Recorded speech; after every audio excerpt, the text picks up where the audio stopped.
नमस्कार बच्चों, ओझा sir class में आप सभी का स्वागत करता हूं। आज आपके सामने मैं CBSE 2021-22 का जो सिलेबस दिया गया है, लेटेस्ट सिलेबस, वो मैं आपके सामने प्रस्तुत करने जा रहा हूं। मुझे उम्मीद है कि इस सिलेबस के अनुसार आप अपनी तैयारी को करेंगे। तो चलिए, इस सिलेबस में क्या क्या नया जोड़ा गया है। पिछली बार रिड्यूस सिलेबस आपको दिया गया था जो कि 20-21 के अनुसार था, जो इस साल आपका एग्ज़ामिनेशन होने वाला था, लेकिन वो पोस्टपोन हो चुका है। लेकिन जो हम 22 में जो बच्चे बोर्ड एग्ज़ाम देंगे क्लास 10th के लिए, वो 9 और 10 दोनों का मैं सिलेबस अभी आपके सामने में देने जा रहा हूँ। इसे आप ध्यान से देखिए और इसके अनुसार आप तैयारी करें। तो चलिए, इसके काफ़ी हम लोग डिस्कशन के साथ इसको देखेंगे कि क्या क्या इसमें जोड़ा गया है, क्या क्या बढ़ाया गया है और क्या क्या हटाया गया है।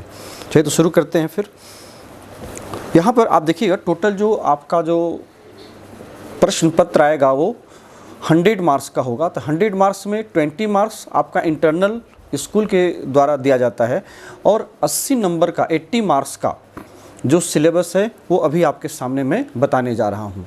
ये सिलेबस आपका CBSE बोर्ड ने जो जारी किया है वो सिलेबस है। ध्यान रखिए, उन बच्चों के लिए जो बच्चे CBSE बोर्ड में पढ़ते हैं और जो झारखंड बोर्ड में भी जो बच्चे हैं उनके लिए भी फ़ायदेमंद है कि यही सिलेबस उन्हें भी पढ़ना होता है, इसलिए कोई अंतर नहीं है। तो चलिए, इसमें हम देखते हैं। फिर यहाँ देखिए, आप टोटल 80 और प्लस 20 दिया गया है ना, टोटल मार्क्स है ना, मतलब 100 मार्क्स का। इसमें 80 में जो प्रश्न होगा उसको हम लोग स्टेप बाय स्टेप देखते चलते हैं। इसमें 2 भाग में आपके प्रश्न पत्र आएंगे, भाग अ और भाग आ। इसमें 40 नंबर का आपका होगा जो कि बहुविकल्पात्मक प्रश्न, जिसको कि हम लोग ऑब्जेक्टिव टाइप कहते हैं। मल्टीपल चॉइस क्वेश्चन, उसमें आपको विकल्प दिए हुए रहेंगे और उन विकल्पों से चुन करके आपको प्रश्नों का उत्तर करना होगा। 40 नंबर का क्वेश्चन आपका ऐसा रहेगा। और जो 40 नंबर का क्वेश्चन होगा 40 मार्क्स का, वो आपका होगा वर्णनात्मक प्रश्न, मतलब जो लॉन्ग टाइप जो आपका प्रश्न पूछा जाता है बोर्ड एग्जामिनेशन में, जैसे कि एक वाक्य में उत्तर देना है या लेटर लिखना है या अनुच्छेद पढ़ करके प्रश्नों का उत्तर करना है। तो इस तरह का जो प्रश्नों का उत्तर आप करेंगे वो वर्णनात्मक के अंतर्गत आता है, जो कि 40 मार्क्स का आपका वो रहेगा। तो इस प्रकार से दोनों को यदि आप जोड़ दें, 40% का आपका हो गया ऑब्जेक्टिव 40 मार्क्स का और 40 मार्क्स का आपका हो गया जो वर्णनात्मक है, जो लॉन्ग टाइप का क्वेश्चन है वो। तो दोनों मिलाकर के 80 मार्क्स का रिटेन का जो आपका जो आएगा प्रश्न पत्र, 80 मार्क्स का होगा। तो इसमें आप यदि पहले भाग को देखें तो इसमें देखिएगा कि व्याकरण, अनुप्रयुक्त व्याकरण से रिलेटेड जो कि आपका ऑब्जेक्टिव टाइप जो क्वेश्चन होगा वो 25 मार्क्स के होंगे। ठीक है। इसके बाद फिर पठित अवबोधन से आपको 15 नंबर का यहाँ पूछा जाएगा।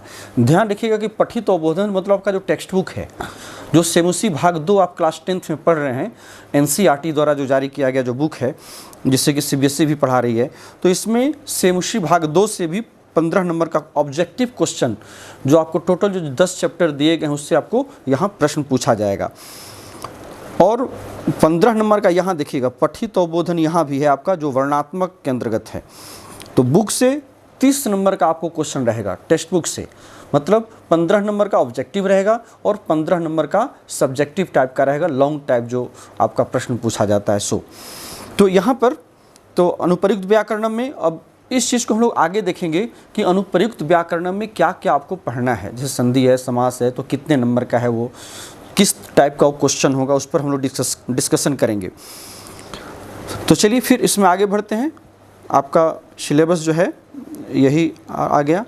अब इसमें देखिए, यहाँ आप यदि देखें अ भाग का कहता बहुविकल्पात्मक जो प्रश्न होगा आपका, मल्टीपल चॉइस क्वेश्चन जो होंगे वो 40 मार्क्स के। ये जैसे संधि इसमें दिया है 4 नंबर का है, इस प्रकार से समास आपका 4 नंबर का है, फिर प्रत्यय देखिए 4 नंबर का, इस प्रकार से सारा यहाँ आपके सामने शब्द दिया गया है। संशोधन कार्य आपका 3 नंबर, अव्यय पदानी 3 मार्क्स का है, समय लेखन 4 नंबर का है, वाच्य जो है आपका 3 नंबर का है। इस प्रकार से टोटल 25 मार्क्स का आपको प्रश्न पूछा जाएगा इस व्याकरण भाग से। सिर्फ ग्रामर की भी इसमें बात हुई 25 मार्क्स का। जो 40 मार्क्स आपका जो ऑब्जेक्टिव टाइप का जो क्वेश्चन होगा वो कहाँ कहाँ से होगा उसकी चर्चा हम लोग अभी यहाँ कर रहे हैं।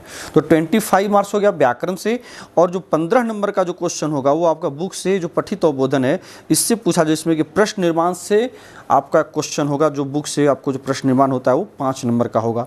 उस प्रकार से प्रसंग के अनुसार अर्थ चयनम प्रसंगानुसारम और चयनम, ये 4 मार्क्स के क्वेश्चन होंगे आपको, जो कि अलग अलग जगहों से उस प्रसंग के अनुसार उस शब्द का पर्यायवाची शब्द क्या है या विपरीतार्थक शब्द क्या है, इसकी चर्चा वहाँ की जाती है।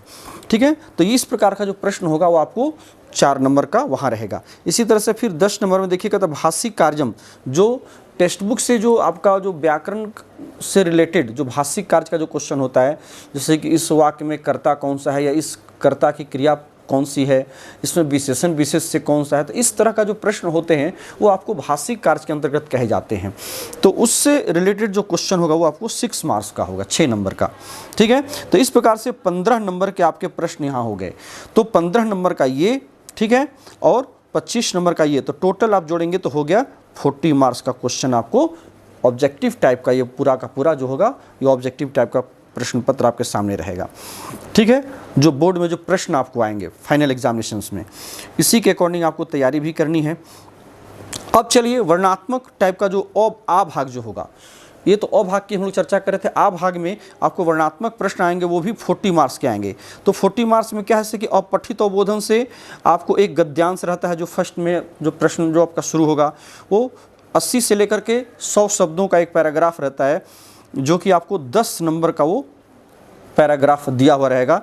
और उसमें जो क्वेश्चन का जो पैटर्न है, तरीका है, वो अति लघुत्तरीय होगा, फिर पूर्ण वाक्य में आंसर देने वाला होगा, फिर शीर्षक देने के लिए रहता है, और फिर भाषिक कार्य जो कि कर्ता क्रिया कौन सा है, इस वाक्य में कर्तृपद का क्रियापद क्या है या क्रियापद का कर्तृपद क्या है या विशेषण विशेष क्या, इस तरह से। ठीक है, फिर 12 में देखिए निबंधात्मक तरह का प्रश्न होगा 5 नंबर का। इसमें आपको लेटर जो भरने के लिए रहता है विकल्प दिया हुआ रहेगा, और उस विकल्प से चुन करके आपको औपचारिक अथवा अनौपचारिक फॉर्मल और इनफॉर्मल लेटर आपको भरने के लिए दिया हुआ रहेगा। तो यहाँ पर लिखा हुआ है मंजूषाया सहायता पूर्णम पत्रम लेखनीयम, मंजूषा की सहायता से आपके बॉक्स में दिए हुए जो विकल्प रहेंगे उससे चुन करके आपको पत्र को भरना होगा। तो ये आपको 5 मार्क्स का रहेगा। ये भी सभी के सभी ये रचनात्मक कार्य के अंतर्गत आ रहा है। नेक्स्ट 13 में देखिए चित्र वर्णन अथवा अनुच्छेद लेखनम, आपको चित्र दिया हुआ रहेगा और उस चित्र को देख करके 5 वाक्यों का आपको निर्माण करना, जो कि 5 नंबर का प्रश्न होगा। एक एक नंबर का एक एक वाक्य होगा आपका। तो ये ध्यान रखें कि यहाँ पर 2 आपके पास ऑप्शन मिलते हैं। एक तो उन बच्चों के लिए जो बच्चे चित्र दिया हुआ है उसको देख करके 5 वाक्य यदि आप बना सकते हैं तो बहुत अच्छी बात है। यदि आप उसको नहीं बना सकते हैं तो फिर उसके बदले में आपको अनुच्छेद भी दिया रहता है लिखने के लिए, और उसके लिए भी आपको विकल्प काफ़ी दिया हुआ रहता है। इतना विकल्प सफिशिएंट रहता है कि उसकी सहायता से जो है आप 5 वाक्य का निर्माण कर सकते हैं, किसी न किसी एक टॉपिक से जुड़ा हुआ रहता है। ठीक है ना, मैंने अपने वीडियो में आप देखे होंगे पिछले वीडियो में, तो मैंने अनुच्छेद लेखनम करके मैंने बहुत सारा प्लेलिस्ट में आप देखिएगा तो मैंने डाला है। तो उसी तरह के अनुच्छेद आप खुद से ही बना सकते हैं। ऐसा नहीं कि जो आपके टीचर बताए हैं वो तो सिर्फ एक फॉर्मेट बता देते हैं, अपने मन से बना करके 5 वाक्यों का निर्माण करके आप लिख सकते हैं। तो वो आपको चित्र वर्णन अथवा अनुच्छेद लेखन से संबंधित आपको 5 नंबर का क्वेश्चन होगा, जो कि 5 लाइन्स आपको केवल लिखने होंगे, शुद्ध लिखने हैं आपको।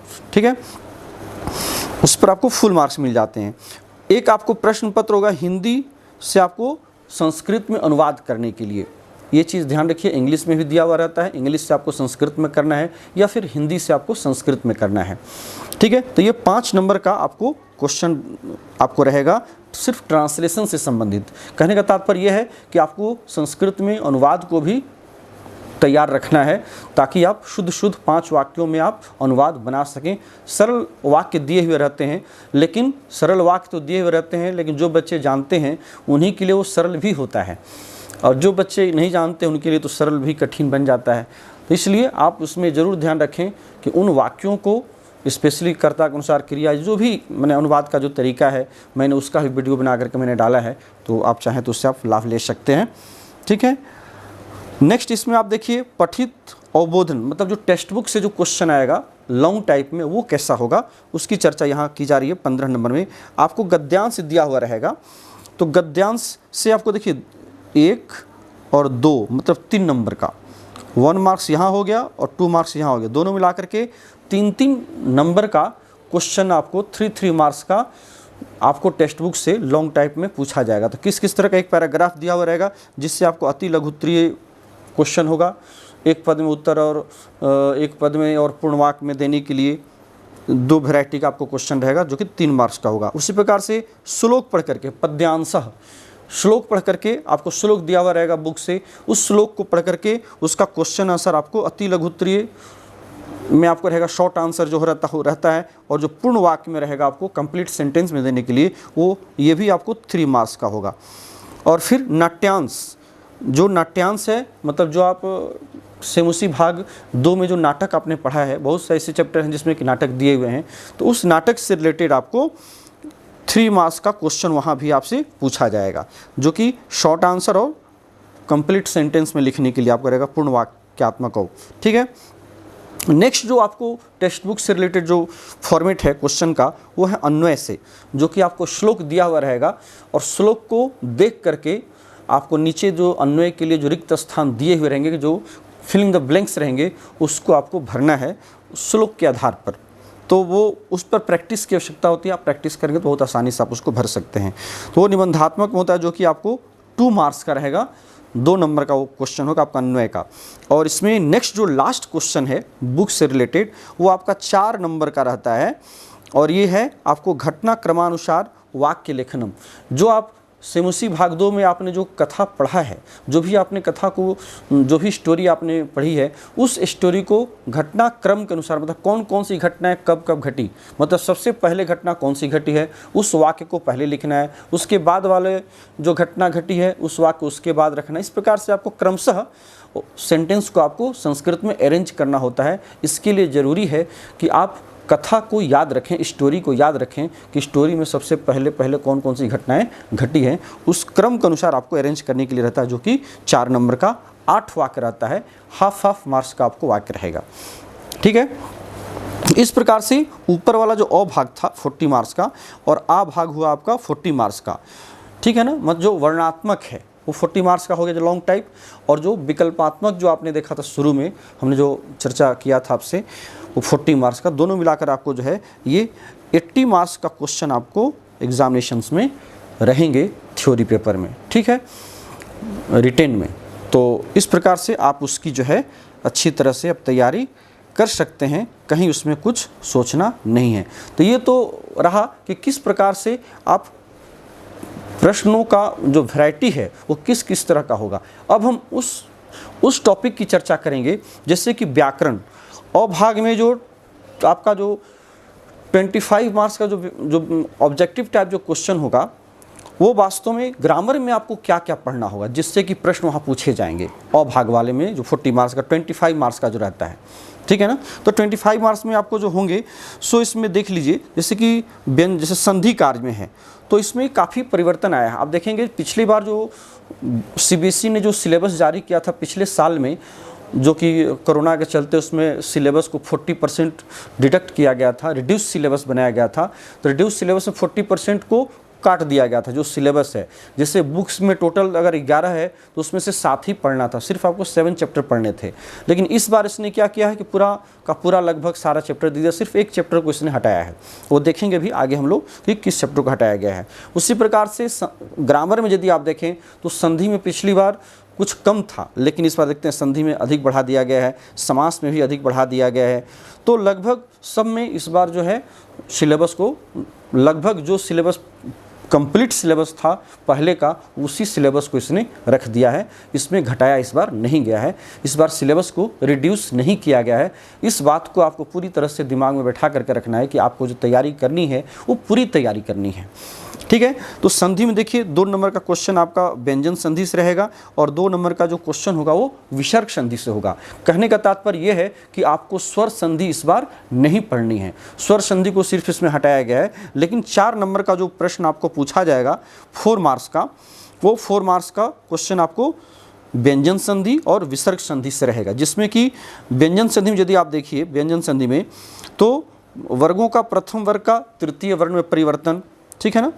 उस प्रकार से प्रथम वर्ण का पंचम वर्ण में परिवर्तन, ये जब हम व्यंजन संधि जब पढ़ाएंगे आपको, तो उस समय आप देखिए किस किस तरह से प्रथम वर्ण जो है वो तृतीय वर्ण में चेंज होता है, फिर प्रथम वर्ण जो फिर पंचम वर्ण में कब चेंज होता है वो। विसर्ग संधि में चले आइए आप, तो देखिए विसर्ग का उत्त होना, मतलब विसर्ग जो है किस प्रकार से ऊ होकर फिर ओ हो जाता है, उसी प्रकार से फिर विसर्ग जो है र में क बदल जाता है, फिर उसका लोप किस स्थिति में होता है, या विसर्ग जो है तालव्य स, दंत स, तालव्य स और मूर्धन स में किस किस स्थिति में वो चेंज होता है। तो इन चीज़ों को जो है आप देखेंगे। मैंने पिछली बार जो वीडियो बना करके मैंने डाला था, अपलोड किया था वो यूट्यूब पर ओझा सर क्लासेस के थ्रू, तो उसमें ये सारी चीज़ों को मैंने बताया है, ठीक है। तो आप उससे आप काफ़ी लाभ ले सकते हैं, और फिर मैं भी रिफ्रेश नया मैं डालूंगा, उससे भी आप लाभ ले सकते हैं।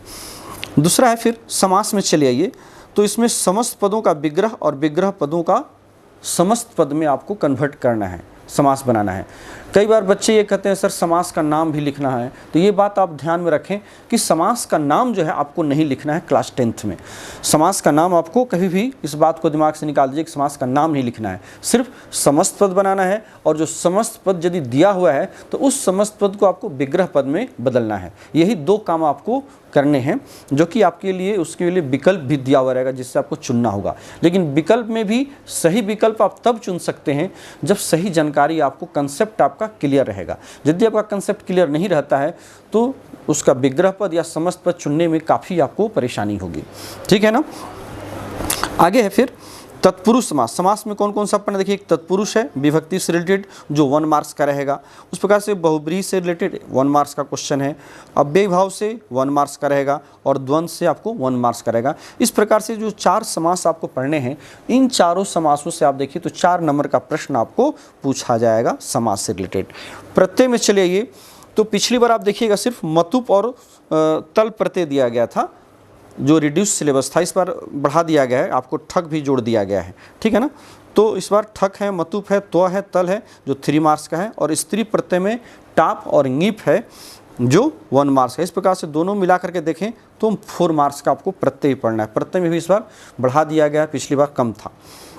वाच्य में चलिए 3 मार्क्स का आपको वाच्य रहेगा, कर्तृवाच्य से कर्मवाच्य में और कर्मवाच्य से कर्तृवाच्य में अथवा भाववाच्य में बदलने के लिए वाक्यों को जो संस्कृत में दिया हुआ रहता है। तो 2 तरह से, एक तो वाक्यों डायरेक्ट वाक्य दे दिए जाते हैं आपको बदलने के लिए, और फिर दूसरा वो होता है जब कन्वर्सेशन के माध्यम से, संवाद के माध्यम से आपको वाच्य परिवर्तन करना होता है, ठीक है। तो ये दोनों प्रकार से आपको प्रश्न पूछे जा सकते हैं एग्जामिनेशंस में। तो सिर्फ आपको ये ध्यान रखें, केवलम लट लकारे, ये सिर्फ आपको लट लकार में अर्थात वर्तमान काल में ही आपको परिवर्तन उसमें करने के लिए दिया हुआ रहेगा। इसमें कर्तृवाच्य, कर्मवाच्य और क्रिया जो भाववाच्य कहते हैं, इसी तीनों में आपको बदलने के लिए रहेगा। फिर नेक्स्ट जो इसमें क्वेश्चन है वो समय से रिलेटेड है, जो आपको समय में आपको परिवर्तित करना होगा कि जैसे 4 बज रहा है तो उसका संस्कृत क्या होता है, या 5 बज रहा है तो उसका संस्कृत क्या होता है। तो समय को आपको जो है संस्कृत में समय बताने के लिए आपको दिया हुआ रहेगा, जो सामान्य है, सपाद है, सार्ध है, पादोण है, ये कब कब कैसे कैसे हम लोग यूज़ करते हैं वो आपको यहाँ बताना है, जो कि 4 मार्क्स का ये क्वेश्चन रहता है। बड़ा आसान क्वेश्चन होता है, इसमें कहीं कोई बच्चों को ज़्यादा परेशानी नहीं होती है। फिर इसके बाद अव्यय पद, अव्यय आपको वाक्य दिए हुए रहेंगे, खाली स्थान उसमें दिए हुए रहेंगे वाक्य में, और नीचे आपको विकल्प दिया हुआ रहेगा अव्यय का। उसमें से जो सही अव्यय है, जो उचित अव्यय है, उसको चुन चुन करके उन वाक्यों में आपको भरना है। तो यहाँ पर आपको थोड़ा सा सावधान रहना पड़ता है, क्योंकि इन सभी शब्दों के अर्थों को जो है आप यदि ध्यान दें तो शब्दों के अर्थों के लिए आपको जानना जरूरी होता है कि अव्यय के कौन कौन से ऐसे शब्द का क्या क्या अर्थ है, तभी आप वाक्यों के अर्थों को समझ करके आप कर सकते हैं, ठीक है। तो इसमें ज़रूरी है कि आप हर अव्यय के यदि आप अर्थों को नहीं जानते हैं तो वहाँ पर थोड़ी सी आपको परेशानी होती है कि किस तरह से हम उसको भरें, ठीक है ना। इसलिए अव्यय के अर्थ को जानना जरूरी है, ये हम लोग क्लास में उसकी चर्चा करेंगे। नेक्स्ट है फिर अशुद्धि संशोधन, ठीक है। तो जब अशुद्धि संशोधन हम लोग करेंगे तो अशुद्धि संशोधन में देखिएगा कि इसमें जो है आपको लिंग, विभक्ति, वचन, पुरुष, लकार, दृष्टि से आपको संशोधन करने के लिए, शुद्ध करने के लिए रहेगा, जिसको हम लोग इंग्लिश में कॉमन एरर कहते हैं। तो संस्कृत में आपको वाक्य दिया हुआ रहेगा और उस वाक्य में कर्ता या क्रिया या विशेषण, वचन इत्यादि का जो है उसमें गड़बड़ी की हुई रहती है और उसको अंडरलाइन भी किया हुआ रहता है। तो उसे किस तरह से आपको शुद्ध करना है, इस पर आपको प्रैक्टिस करनी है, ठीक है। तो ये जो है आपका 25 मार्क्स का क्वेश्चन आपको ग्रामर से यहाँ से पूछा जाएगा। और जो फिर आपका जो 15 नंबर का जो ऑब्जेक्टिव टाइप का जो क्वेश्चन जो बुक से रिलेटेड होगा वो यहाँ पर देखिए 8 में कहता है कि वाक्यों में रेखांकित पदों पर आधारित उचित प्रश्नवाचक पद चयनम। प्रश्नवाचक बनाने के लिए आपको रहेगा, जिससे कि आपको विकल्प से चुन करके आपको भरना है कह है, किम है, कदा है इत्यादि शब्दों को। तो ये 5 मार्क्स का आपको प्रश्नवाचक से रिलेटेड प्रश्न पत्र होता है। इसमें बच्चे काफ़ी गड़बड़ी करते हैं, इसमें आपको थोड़ा सा ध्यान रखना होगा। प्रसंग के अनुसार अर्थ का चयन, प्रसंगानुसारम अर्थ चयनम, प्रसंग के अनुसार अर्थों का चयन आपको 4 मार्क्स का होगा। और इस प्रकार से फिर आपको जो है 6 नंबर का जो क्वेश्चन आएगा 6 मार्क्स का, वो भाषिक कार्य के लिए जो पाठ आधारित जो मैंने बताया था कि वाक्य में कर्तरी क्रियापद का चयन, जो स्टोरी आई है जो पैराग्राफ दिया हुआ रहेगा वहाँ से वाक्य चुन करके दिया जाएगा कि इस वाक्य में कर्तृपद क्या है, इस कर्तृपद का क्रियापद क्या है, या विशेषण विशेष जो कि मैंने पहले ही चर्चा कर चुका है मैंने वो रहेगा, या फिर पर्यायवाची या विलोम पद का चयन करने के लिए रहेगा, जो कि 6 मार्क्स का ये क्वेश्चन आपको होगा। तो इस प्रकार से ये 40 मार्क्स का क्वेश्चन आपको करने के लिए रहेंगे, जो कि आपको ऑब्जेक्टिव टाइप से रहेंगे। ठीक है, आपको फिर जो आ भाग का जो रहेगा 40 मार्क्स का क्वेश्चन क्लास 10th में, इसका काफ़ी ये आप देखेंगे तो मैं इसके सिलेबस को मैं अपने डिस्क्रिप्शन बॉक्स में मैं डाल दूंगा, वहाँ से आप इसको PDF आप डाउनलोड भी कर सकते हैं। चूँकि ये लेटेस्ट है, ये जस्ट हमें लगता है 2 दिन पहले CBSE ने इसे जारी किया है, और इसमें काफ़ी बहुत सारे इसमें ऐसे पेज हैं जो कि आपके काम के लायक नहीं है उसमें जो दिया गया है, तो मैंने उसमें से चुन करके जो आपके काम का है उसी को मैंने शॉर्ट करके यहाँ आपके सामने मैंने रखा है, जो सिर्फ इसी से रिलेटेड आपको मतलब है। क्योंकि बहुत सारी चीज़ें इसमें दी हुई जो कि आपके काम का वो समझने का चीज़ नहीं है, ठीक है ना। लेकिन ये जो चीज़ मैं आपके साथ जो डिस्कशन कर रहा हूँ, ये पूरी तरह मेन जो थीम है आपके सिलेबस का वो यही है, इसी पर आपको फोकस करना है और इसी के अकॉर्डिंग आपको तैयारी भी करनी है, इसलिए इस पर आपको ज़्यादा फोकस करना चाहिए। उस प्रकार से फिर आपको देखिए गद्य रहेगा, गद्य में आपको 10 नंबर का गद्य रहेगा। इसकी चर्चा हम लोग पहले भी कर चुके हैं फर्स्ट पेज में। तो इसमें किस किस तरह का रहेगा, जैसे एक पद में उत्तर देने के लिए रहेगा, पूर्ण वाक्य में रहेगा, उसका शीर्षक लिखने के लिए रहेगा, या उसका जो भाषिक कार्य रहेगा उस पर आधारित, वो आपको टोटल मिला करके 10 नंबर का क्वेश्चन होगा, ठीक है ना। भाषिक कार्य में क्या क्या आता है, कर्तृ और क्रियापद का चयन करना, फिर उसका दोनों का कर्ता का क्रिया क्या है या क्रिया का कर्तृपद क्या हो, दोनों का अन्विति रहता है। अन्विति मतलब दोनों को क्रियापद से क्या था, कर्ता को चुनना और कर्ता को देख करके क्रिया को चुनना। इसी प्रकार से विशेषण विशेष को चुनने के लिए रहेगा और पर्यायवाची या विलोम पद को चुनने के लिए रहेगा। इस प्रकार से फिर दूसरा आपका रहेगा मंजूषा की सहायता से पूर्ण रूप से आपको पत्र रचनात्मक जो कार्य होगा आपका रचनात्मक कार्यम में आप देखिएगा कि जो लेटर रहता है जिसकी चर्चा हमने पहले की है, शुरू में भी ये था, लेकिन यहाँ पर थोड़ा डिटेल्स दिया हुआ है इसलिए मैं इसकी चर्चा कर रहा हूँ। तो यहाँ आप देखेंगे ध्यान दे करके, तो देखिए कि मंजूषा की सहायता से आपको पत्र को पूरा लिखना है, जो कि 5 मार्क्स का क्वेश्चन होगा। उस प्रकार से चित्र देख करके 5 मार्क्स का क्वेश्चन रहेगा, या फिर अनुच्छेद लिखना है। यदि आप चित्र लिखने में सक्षम नहीं है तो आप अनुच्छेद लिख सकते हैं, ठीक है। इसी प्रकार से ट्रांसलेशन रहेगा, जो कि 5 नंबर का रहेगा, हिंदी से संस्कृत में अथवा इंग्लिश से संस्कृत में करने के लिए, ठीक है। और फिर आपको पठित अवबोधन बुक से रिलेटेड जो लॉन्ग टाइप का जो क्वेश्चन होगा वो बुक से रिलेटेड होगा, जो कि आपको 3 मार्क्स का एक क्वेश्चन गद्य से रहेगा, स्टोरी से, एक जो है आपको पद्य से रहेगा, है ना, और एक नाटक से रहेगा, नाट्यांश। तीनों से 3 नंबर का क्वेश्चन होगा। और नेक्स्ट रहेगा 8 नंबर श्लोक का अन्वय करने के लिए जो 2 नंबर का होगा, और घटनाक्रम को अरेंज करने के लिए रहेगा, जो कि 4 नंबर का प्रश्न होगा। इस प्रकार से पूरा मिलाकर के 40 मार्क्स का क्वेश्चन जो है वो वर्णात्मक लॉन्ग टाइप के अंतर्गत आ भाग में आपसे पूछा जाएगा। भाग आ में, भाग अ में सारा का सारा प्रश्न आपका ऑब्जेक्टिव टाइप का होगा, और आ भाग में जो है वो सारा क्वेश्चन जो आपका लॉन्ग टाइप का होगा। तो ये आपका जो है ये पूरा सिलेबस आपको जो ग्रामर से रिलेटेड या बुक से जो रहेगा वो इस तरह से रहेगा। अब प्रश्न ये उठता है कि इसमें कौन कौन से पाठ इस बार सिलेक्ट किए गए हैं आपके लिए।